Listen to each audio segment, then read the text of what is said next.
뉴욕타임스는 현지 시간으로 6일 중국의 경제적 고통이 시진핑 주석의 통제력을 테스트하는 시험대에 오르게 했다 그러면서 시진핑 주석은 집권 10년 이래 가장 어려운 선택의 기로에 서 있다. 이렇게 보도를 했습니다.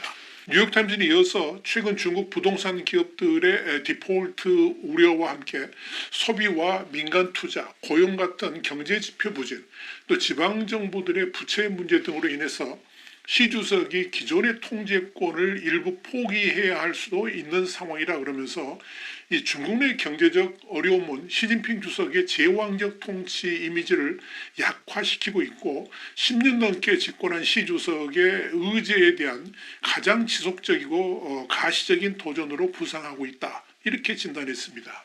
작년 10월 제20차 공산당 전국 대표 대회를 계기로 해서 시진핑 집권 3기가 시작된 이후에 중국은 제로 코로나를 해제하고 경기 부양에 나선 바 있습니다.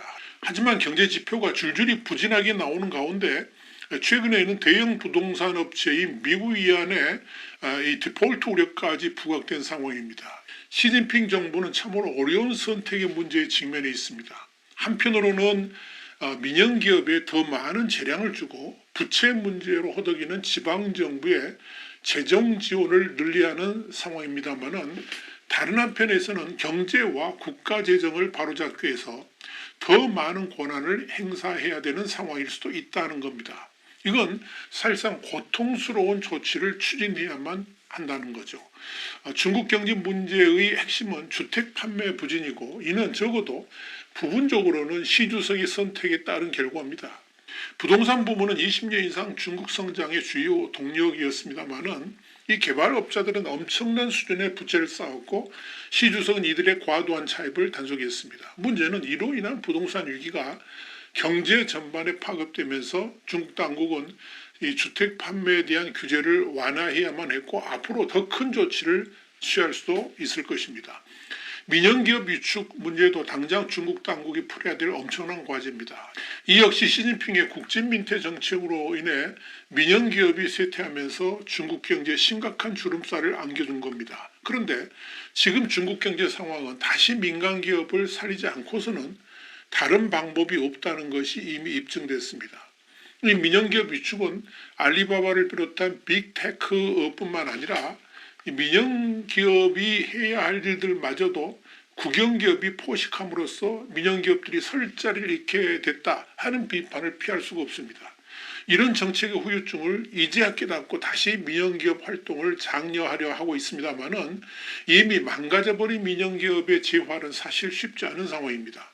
지금 여건에서 민영기업을 살리려면 과감하게 국영기업이 포식하고 있는 이익들을 상당 부분 민영기업들에게 돌려줘야 되고 권한까지도 이양해야 하지만 중국 공산당이 돈줄인 국영기업의 이권을 내려놓기라는 게 쉽지 않을 겁니다. 이런 상황과 관련해서 코헨그룹의 수석 고문이자 전 베이징 주재 미국 대사관 부참사관이었던 데이브 랭크는 시진핑은 통제를 좋아하지만 이러한 변화의 상당 부분은 통제권을 포기하는 것을 의미한다 그러면서 이 시진핑 주석에게 모든 권한이 집중된 상황에서 이 어려운 시기를 벗어나기 위한 결정을 과연 누가 내릴 수 있을 것인지 의심스럽다 이렇게 짚었습니다. 현실이 이렇기 때문에 지금 중국 공산당 지도부는 중국의 경제 문제가 관리 가능한 수준이고 전기차와 청정에너지 같은 새로운 성장 동력이 급부상하고 있다 그러면서 현실을 직면하기를 한사코 거부하고 있는 겁니다. 그러는 사이에 중국 내에서는 최근의 심각한 경제 상황에 대한 우려를 공개적으로 표출하는 목소리들이 높아지고 있고요. 과감한 경제정책 수정을 요구하는 그런 주장도 커지고 있습니다. 이게 뉴욕타임스의 설명입니다. 그러나 그렇게 위기감을 조성하는 이들이 늘어날수록 이 시진핑은 되려 서방의 위협에 대응한다면서 국가안보를 강조하고 또 스파이 색출에 전력을 기울이고 있습니다. 아마도 중국의 위기 자체를 말하는 것조차 엄단하려는 시도가 아닌가 보여집니다. 그렇다 보니까 민간 부분에서 경제의 현실을 놓고 토론하는 목소리도 아주 조심스러워지고 있습니다.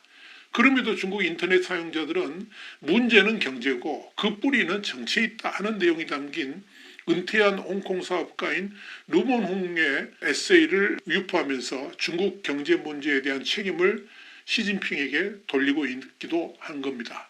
베이징의 강경한 학자인 후싱더오는 시 주석이 여러 나라와 긴장을 고조시킨 중국의 늑대전사 외교를 중단하고 자유시장의 중요성을 재확인할 것을 촉구한다 그러면서 더 과감한 변화가 필요하다고 주장하기도 했습니다. 자, 이런 경제적 위기와 중국 내에서의 우려 목소리도 불구하고 시진핑 주석은 자신의 광범위한 전략에 큰 변화를 주지 않으려는 것으로 보입니다. 그러면서도 어려움에 처한 개발업체와 지방정부를 위한 대규모 구조조정 계획을 발표하는 것도 피하고 있습니다.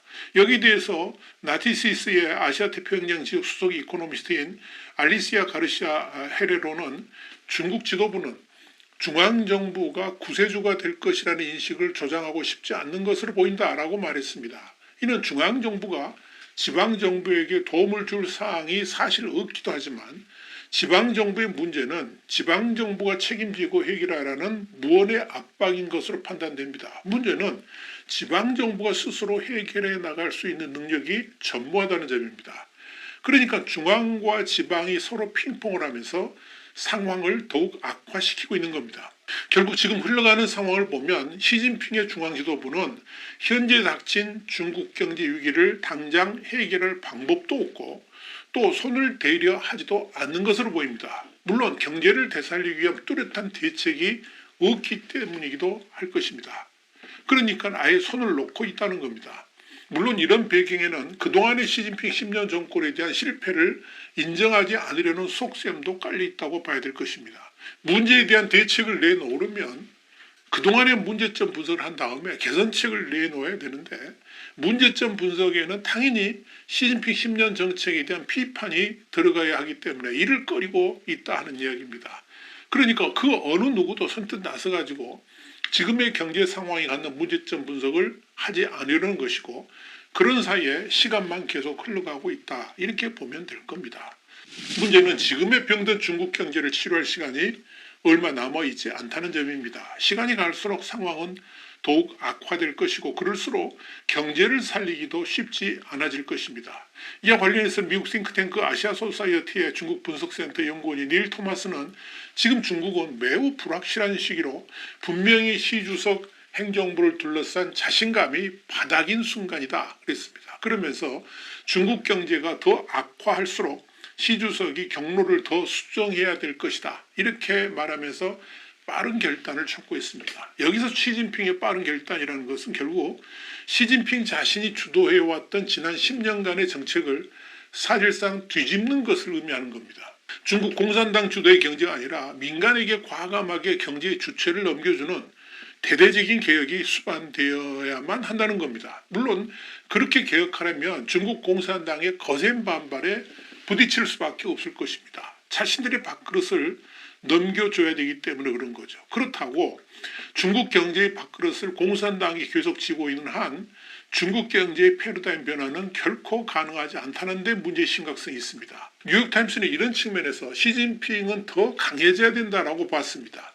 공산당을 이길 힘은 오직 시진핑에게만 있기 때문에 그렇습니다. 그러나 지금 상황에서는 시진핑 주석이 그런 결단을 할 가능성은 낮아 보입니다. 특히 시진핑의 스타일이 문제를 직면해가지고 과감하게 돌파하는 그런 스타일이 아니라 문제를 회피하고 결정적 순간에 뒤로 숨어버리는 행동 양식을 갖고 있어서 시진핑이 개혁을 추구할 것이라 결코 생각하지 않는다는 겁니다.